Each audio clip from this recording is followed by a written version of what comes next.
Don't worry.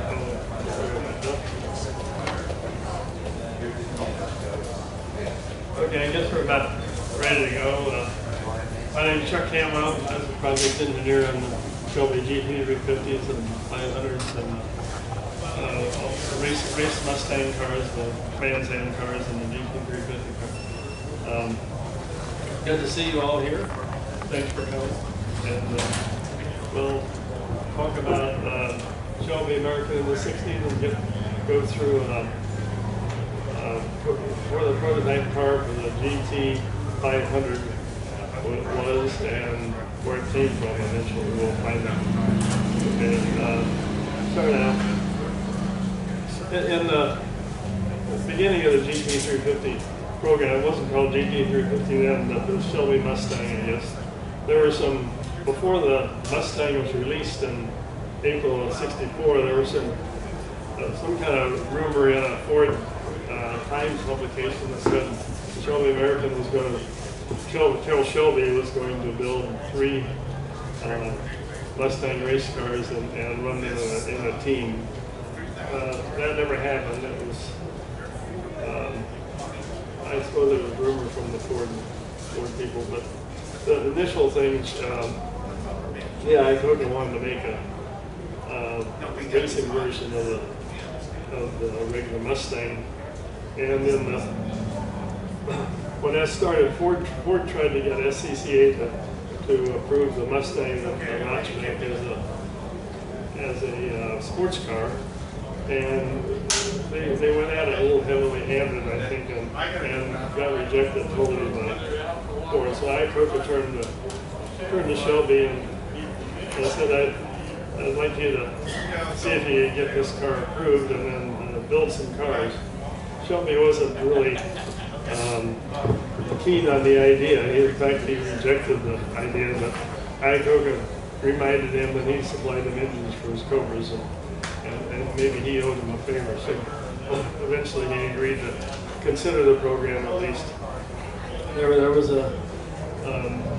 Ford sent a couple of test cars, a couple of notchbacks out to Shelby, where the suspension guys had done some changes on that, and 10 miles and Phil Remington ran some tests on the cars. This picture is, we thought, and originally was one of those cars, but this turns out, when we look at it more carefully, it's an independent rear suspension car that Ford had Shelby put together and test out at Willow Springs and Riverside. So, but we had 2 of these cars out there in '64. This is before I was involved in the program at all. And they tested the cars, and they were fairly successful. They thought that would probably work pretty well. So the fastbacks weren't out until September of '64, so there weren't any fastbacks yet. But at about the middle of the summer, they decided to really charge ahead on the program. And I was hired.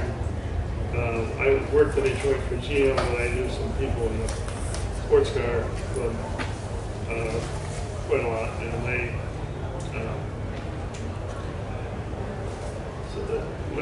They had one of the guys that went to work for Ford Special Vehicles and was assigned the job of being a liaison between Ford and Shelby American. And he talked to me about the program, and eventually ended up being hired and started in October of '64, and we got our first 2 cars in November of '64. The first, Bill Strott's organization out there built a couple of cars for us, and this being the street version, which were prototype cars, but they were just visual prototypes, weren't mechanical prototypes. Pete Brockett designed the stripes, and you can see on this one there's an emblem on the fender there that says Mustang GT, which was just a stick-on emblem that he had drawn up, and that wasn't used, of course. Eventually the car became the GT350.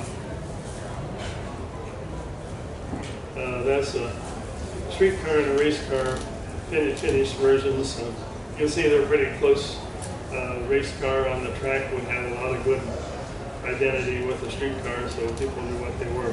The whole purpose of building a large number of street cars was to certify that car with SCCA as a sports car built in quantity, and then the car had special equipment on it that would make it a more robust car, faster and better brakes and so forth than a regular Mustang would be if they started with that. And then SCCA allowed engine modifications and certain modifications that could be specified to be made into a race car. So the basic purpose of building, we ended up building 500 street cars. The basic purpose of that was to build a platform so we could make a race car. The purpose of the race car was to beat the Corvettes in B production. And that's another street car, race car image. The first 30 streetcars were built in Venice, the old place where they built the Cobras, and they had two buildings there, one on Princeton Street, one on Carter Street, and the Carter Street building was where we built the early GT350s. And these cars were all built in stations on jack stands, one at a time, or two or three at a time, but not on a production line. Oops.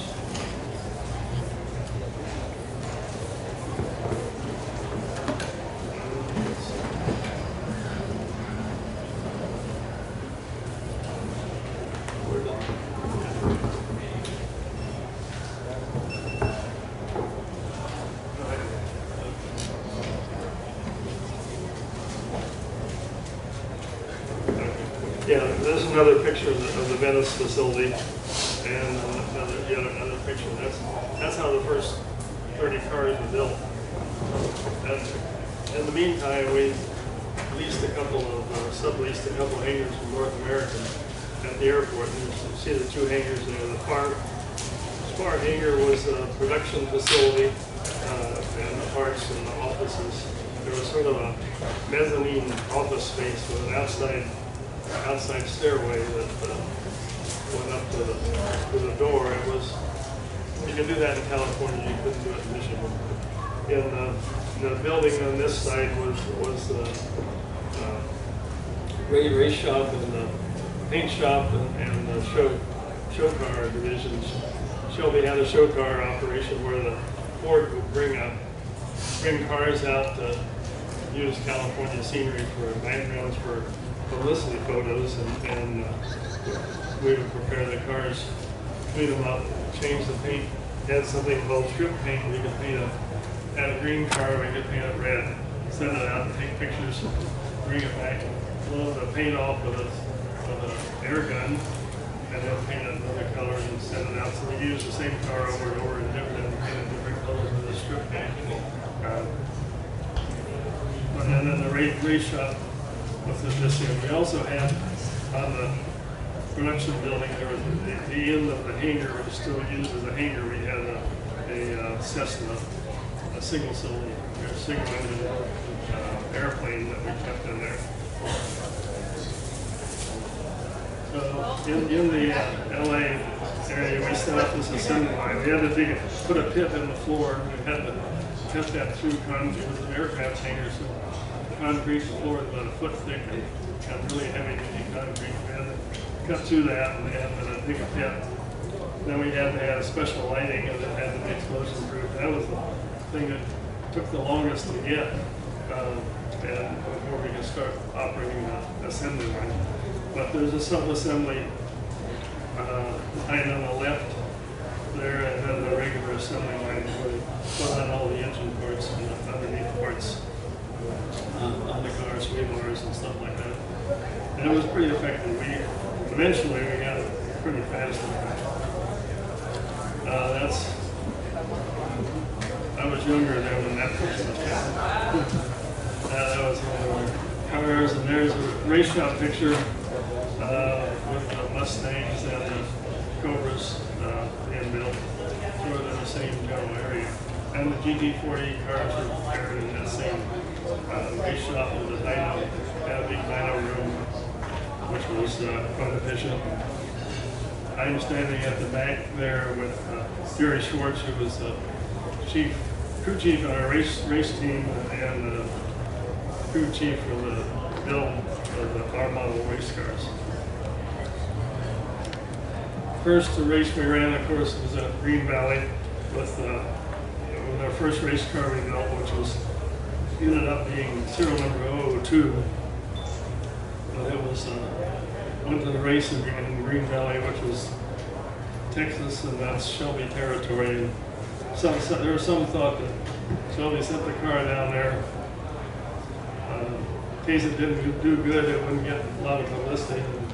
In case it did do well, then they could trump up the publicity. But it ran 3 races, won them all, and as the way the track was configured, there was a place where the car got off the ground every lap. A lot of people gathered around to watch that. It was pretty spectacular, and I think Ken Miles had a great time making it do that. Eventually we ran R model, ran 2 R models, started out with 002 for the first half of the season, and then when we built the second car and finished it all, that was 001, and that car we ran the rest of the season and ran the runoffs and won that. And this is at the runoffs after the race, we won A production in the Cobra with Al Keck driving and B production in the Shelby with Jerry Titus driving. 66 we wanted to add a little bit of identity, a little bit more difference between the regular Mustangs and these Mustangs. We put the quarter windows in, which was something new, and had the tack mounted on the base. We had a 5-inch panel on there, which was a regular Ford option. I guess it was standard on the 66s, but for 65 it was a late model option. We were able to start the 66 program. We bought 250 65 cars from Ford at the very end of the production. So we would be able to build them up and have them pretty much ready to go when the 66 Mustangs were introduced. If we'd have waited until we could have gotten them from Ford to 66s, we'd have been about 2 months late. So as it was, we weren't exactly on our time schedule because of parts delays and different things like that. But we had those cars were 65 cars. We put 66 grills in, and then put the 66 options. We were able to get the beige, the 5-inch beige panel from Ford as an option at that time. So we put a 66 grill in, and it all worked out. And we built about 2,300 cars that year, and 1,000 of them were Hertz cars.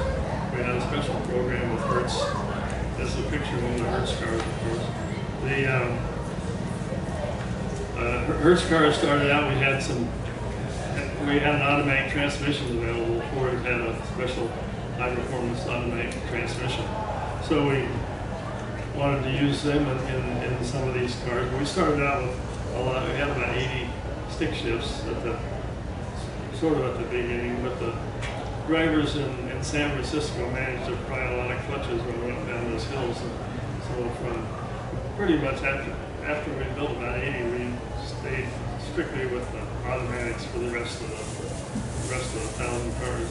And we used automatics in the regular GT350s that were sold to the public and the non-rental cars. And they were about half, ended up at the end of the year being about half automatics and half 4-speeds. So we had a lot of automatics out there. At the end of we built, we didn't have a race team, we weren't racing the cars ourselves, but we built about 20 Trans Am cars for 66. And at the end of the Trans Am season, which a lot of our cars we built had run throughout the year, but at the end, Ford and Chrysler were pretty much tied. You know, so the last race of the year at Riverside was fairly important to Ford to give them an opportunity to win the race. So they asked us to enter one of our cars. We had a car that hadn't been sold yet that had been built, and I tested it at Willow Springs, and it was ready for sale. But so we took that car and we just went through it. The crew went through it, sent 2 guys and a driver out to Riverside with the car, and they ran the Trans Am race and won the race. Not without incident. Terry knocked the oil filter off on a tire marker and during the race, but it was right near the turn, a couple turns before the pits. So we got the car into the pits, and they saw what it was right away. Changed the filter very quickly, put 4 quarts of oil in the pan, and without knowing how much was really in there, sent the car back out, and he won the race and won the championship for Ford. And that probably gave us the opportunity to have a Trans Am team in '67 to represent Ford, as well as the Gurney, the Bud Moore Cougar team, which is a primary team for Trans Am that Ford was putting there. But so we competed with them all year, and competed with them all year.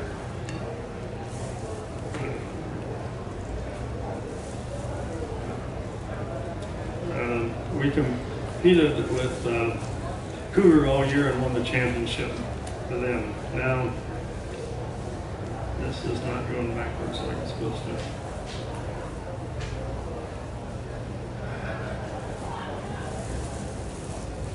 There we go. Now I'm going backwards. Well, that's...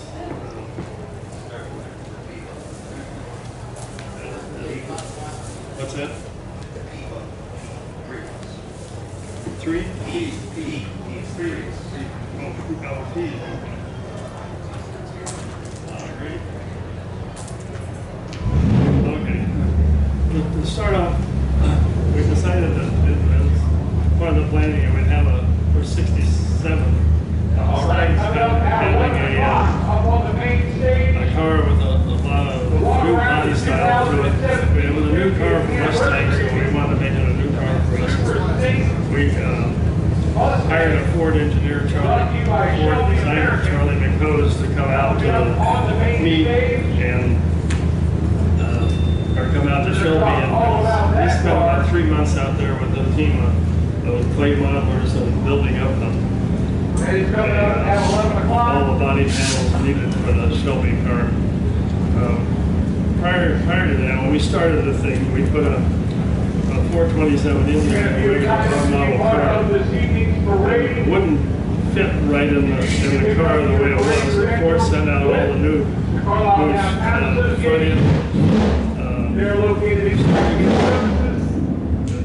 front end rails and spring towers and stuff like that, which we had to cut off the old stuff and put the new 67 pieces in this R model car, and then put a 427 engine in. Finished that up, and we took it out to Willow, and I tested it for a day, and then we sent it back to Ford. It was considering not a big engine in the front, it was still pretty good handling car. We were afraid maybe the weight would make it difficult to drive, but it wasn't at all. We had bigger tires on this car than we had normally, and heavier springs, of course, in the front end. So that was the initial prototype for the 427. Eventually, for the GT500, we ended up with the 428 this separators, which was a little less expensive. Still pretty strong.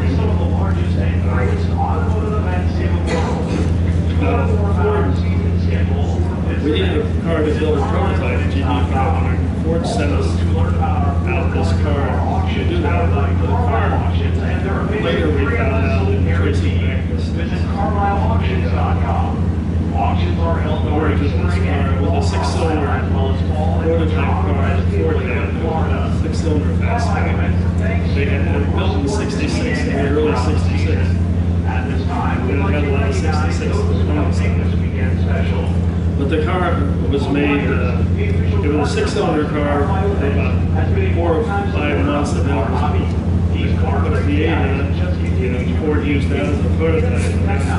When we got it to Shelby, and that engine, we took that out, put the Ford V8 in, exciting new products that will make your car look its best and Shelby show car shine. sheet metal fiberglass Front of the city. panels on it, and that made it up Carlisle is proud to turned out to be this prototype car, which was used for all kinds of publicity photographs and other things.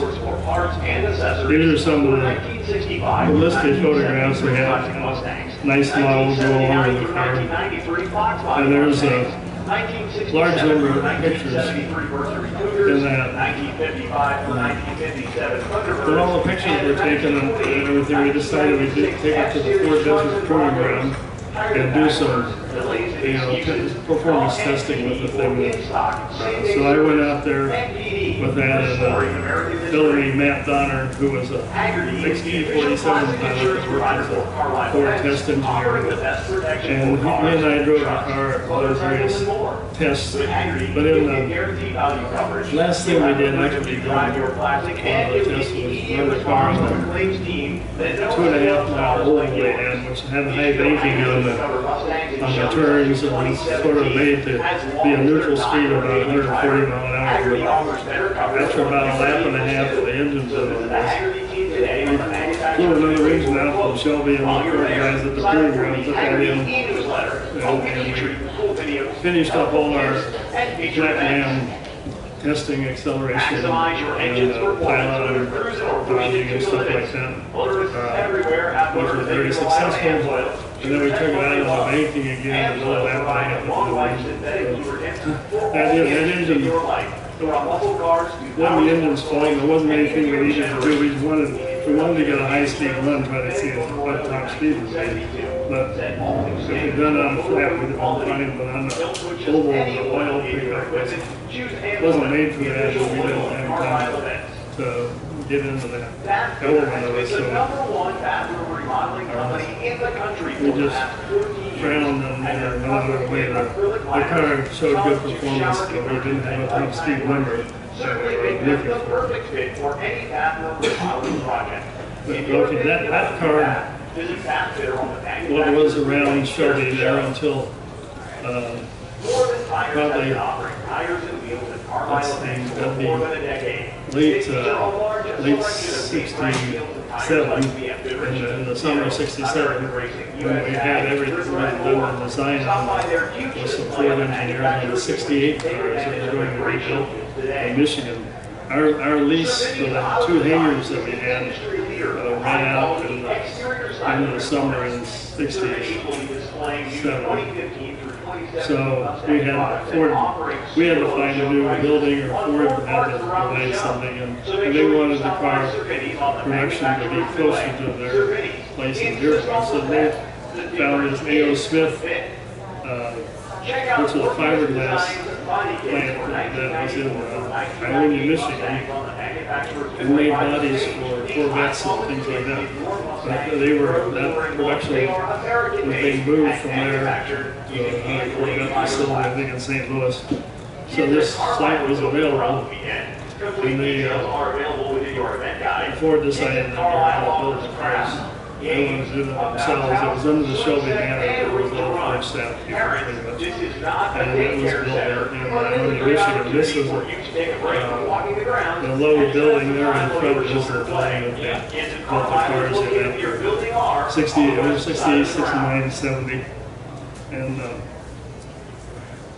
so that's a picture of that. So well, what happened when at the end of the summer of 67, all the 68 stuff went out to Ionia, and this 67 prototype car was one of the cars that went out there with them. So that's the point of this. While they're at the factory in Ionia, the car was turned into a 68 body panel check fit car, and was built up as a 68, and eventually, a couple years later, that was car was sort of had no use anymore, so it was given to a local prison, and the prison used it as an industrial arts or a mechanic training car. And here are some pictures from of the car when the prison. It had this unique striping pattern on there, which helped us track the car. There were no records of it. There were records of this car as an experimental Ford car at the very beginning when it was a 6-cylinder and an 8-cylinder at Ford. No record of it coming to Shelby. No record of it being shipped back to Shelby. We sort of know that. We know it came out there because it came out and we built it into a prototype. We know it went back and we know it went back to Michigan, but there's no paper trail. And then afterwards there were paper trail from the car to the prison. All right, coming up on stage right and now. these are pictures of the car now. 2017. In 2000, the prison abandoned the car and they sent it to a junkyard. And this is the way it was found in the junkyard by some friends of the current owner. And they looked at the car and this is what it looked like, and it wasn't any, weren't really sure what they had. They had the rocker panel strips had a Shelby American LA address identification on it, and the back tail lights were gone. You see all the front end was gone. It was thought to be a 68 car because of the configuration of the car at the time, what was left of it. So the guy that bought it started to restore it as a 68 car. In the meantime, there was some research done comparing details on this car, the car we had at Shelby and this car at the prison, and it turned out they managed to figure out that this was the same car as the prototype car. So the fellow that was Lowell Otter, who owns the car now, and then he bought the car from the junkyard. He had started on it as a 68 reproduction, or 68 restoration, but he decided he should do it what it was actually. So he changed what he had done and started that as a 67. This is the junkyard picture. Now this is when first day Lowell brought the car home to the junkyard. You see they pumped up the tires, but this is what he brought home and started. So he did a full restoration, of course, on the car. And so these are a couple of shots of his restoration. They went through everything. That was the end primer, and that was the paint. You see some door panels there. And in the end, that's the finished product. He had the car at one of the SAC meets in Beaver Falls, Pennsylvania, when he first nearly completed the restoration. It wasn't running real well yet, but he had it there.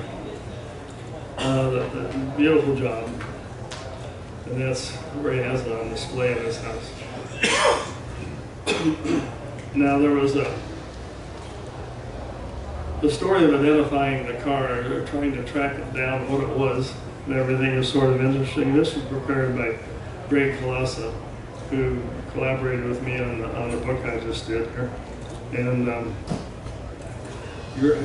Greg had gotten involved in identifying the car. And it sort of didn't start out that way, but it ended up, there wasn't any written documentation on the car.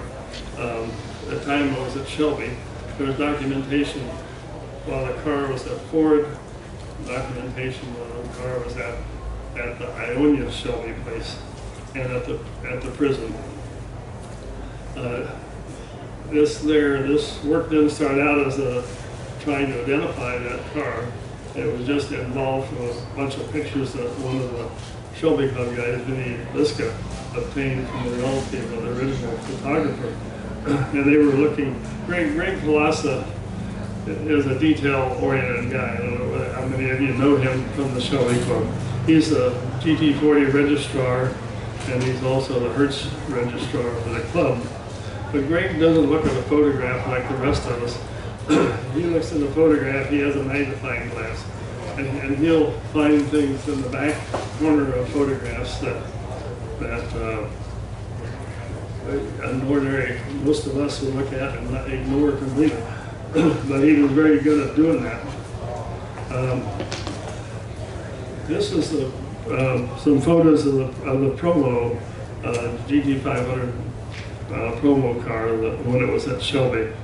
And there's some details on there. It's got couple metal tabs on the corners, and there's a hole pattern of some sort. Has a 65 and 6 master cylinder, which was instead of a single cylinder instead of dual cylinder. And then a couple spot welds were identified just shown on a photograph. Inside of the car there's an AM, FM radio, no antenna, door panel, steering rail, and upholstery was I think it was a black upholstery painted red, and that was sort of faded. 65, 66 steering column, knee pad different, and the shift knob was an earlier version, which was showed it as a prototype car. And then the exterior, there was no banded tilder windshield, no radio antenna, a bunch of details that they saw on the exterior that were different than a standard 67 production Mustang or production GT350. So all the engine exterior and exterior features are suggestive of a prototype. They discussed that with some other people. Then after they'd done that was sort of getting done all this stuff. They got in touch with Lowell Otter, who purchased this car from the junkyard and started talking to him. Lowell had been disassembling the car. He found a cylinder, which nobody had known at the time. It was a prototype V738-2. Now that was a type of designation given about 20 prototype cars. And the Ford Highland Park plant, there was one of only 4 fastbacks. And it says it originally built in February of '66. There was a 6-cylinder car, and then rebuilt in August as a 289 car. And so the next known history of the car after the Shelby thing, it was used as a 68 fiberglass fit check car. Yeah, and this was confirmed by Fred Goodell, who was the chief engineer at the Shelby plant in Ionia. And in '69, it was donated to the Michigan Training Unit Correctional Facility. And then they know that the custom paint job of the stripes sort of identified the car, at least on the exterior, from then in, and that had that right cylinder. So that's at the training unit at the prison.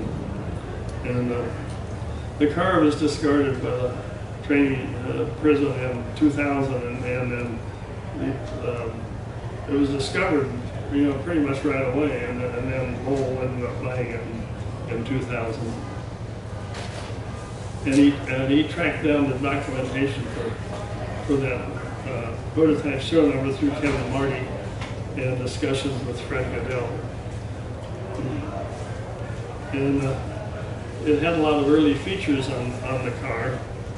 66 steering column, master cylinder shift knob, cowl panel, etc.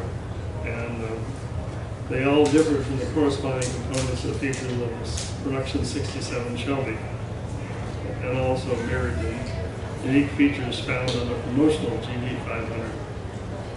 So these pictures were taken in 1987 at the prison. The Shelby Club guys went there and they took all these detailed pictures, and so they came up with the 2 welded sheet metal tabs and the 66 master cylinder, and a lot of the little detail features under the hood, we're able to show that that was the same car. And it shows a production, this is a production GT350, which is the same as the 500. But it's different features in these specialized areas with the tabs and the holes and the spot welds and stuff. So they were able to see that there was a difference and note the specific differences.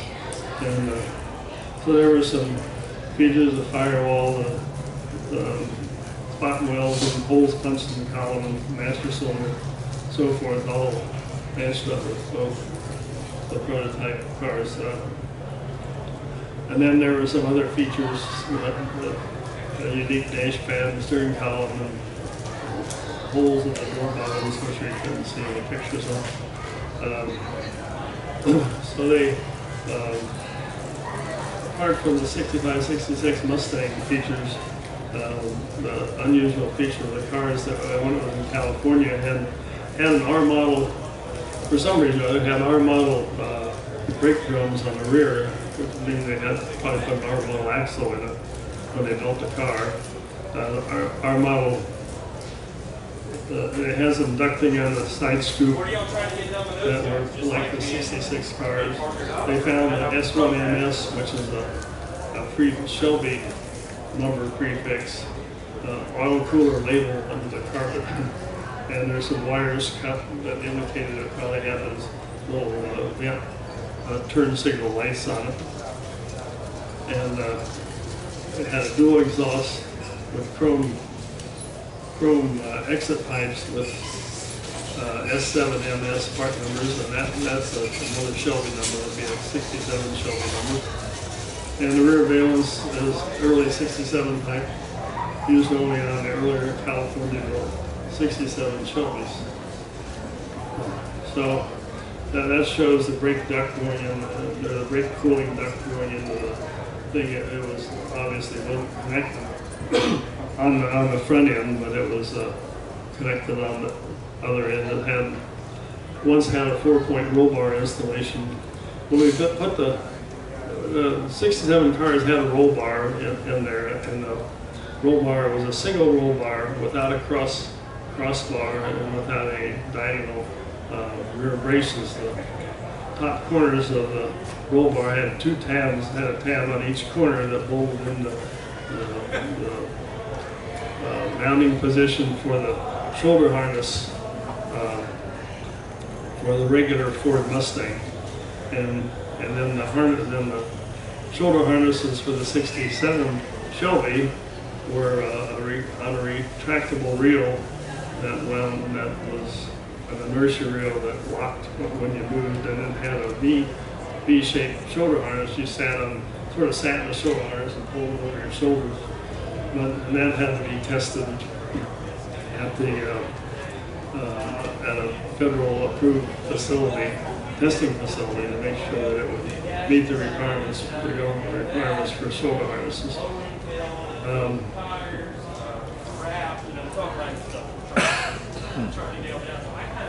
Yeah, that's an extra.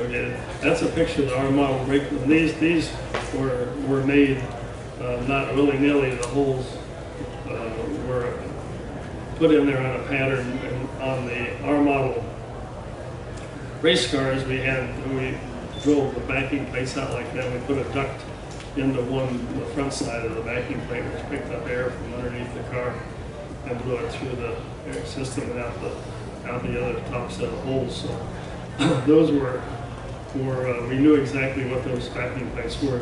The door sills had Shelby American labels on that car when they got it, when Lowell found it.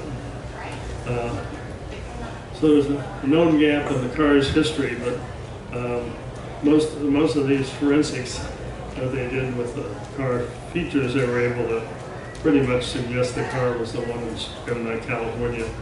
And so an observation that the GT500 promotional car and V738-2 showed the same unique features was observed. And the reason the promotional car was never identified in any documents as with that V738-2 number. It was just a promotional car. So they figured that they were the same cars, and with that, making the case to see if the car could have been used in promotional photographs, and they set some standards for figuring that out. The car must have been in California, and California features the roll bar mounts and the side scripts and the R model axle and LA door. So labels wouldn't have been applied somewhere else. It wouldn't have been applied in Michigan or in some other owner's ownership. And the car must have had a 428 engine installed. We found additional reinforcements. The car, when it was discovered, didn't have an engine when it came out of the prison.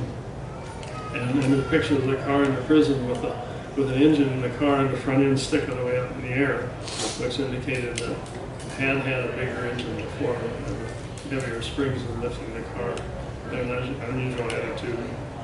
And so they concluded with all this stuff that V738-2 as came out of the prison was indeed the promotional car that we had done this for the 67 GT500. And that's restored, the car restored the original specifications. So that's the story of that car, and that, of course, was the prototype car for all the other GT500s that were built. And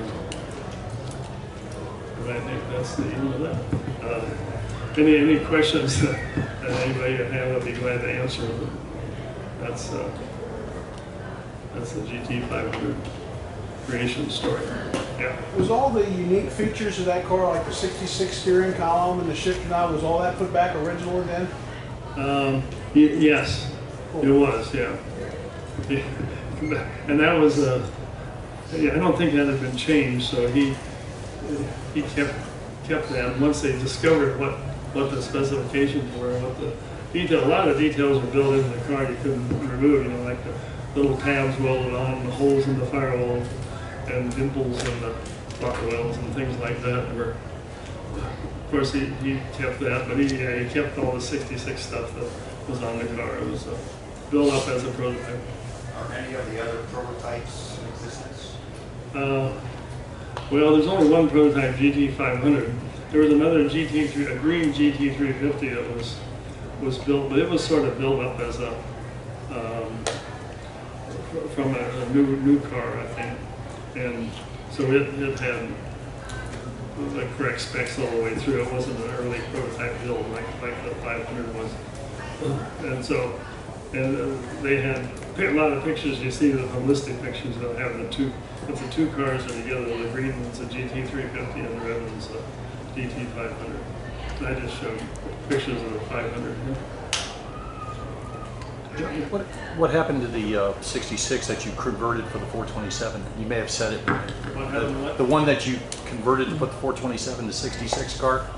Oh, that car, I just heard today that it's owned by somebody. It went back to Ford, and somebody ended up buying it and has the car now. And I'm not sure where he is or who it is, but I heard this weekend somebody said, "Oh yes, so and so has that car. It's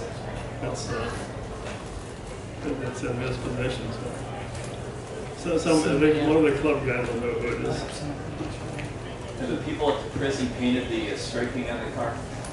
Did what? The people at the prison painted the stripes on the car? Yeah, the stripe, those unique stripes down the side, that was done at the prison. As an exercise of some kind, I guess. It didn't match any configuration that ever was used for anything. It was just look what they did. Okay. No more questions. I thank you for coming, and I appreciate your attendance.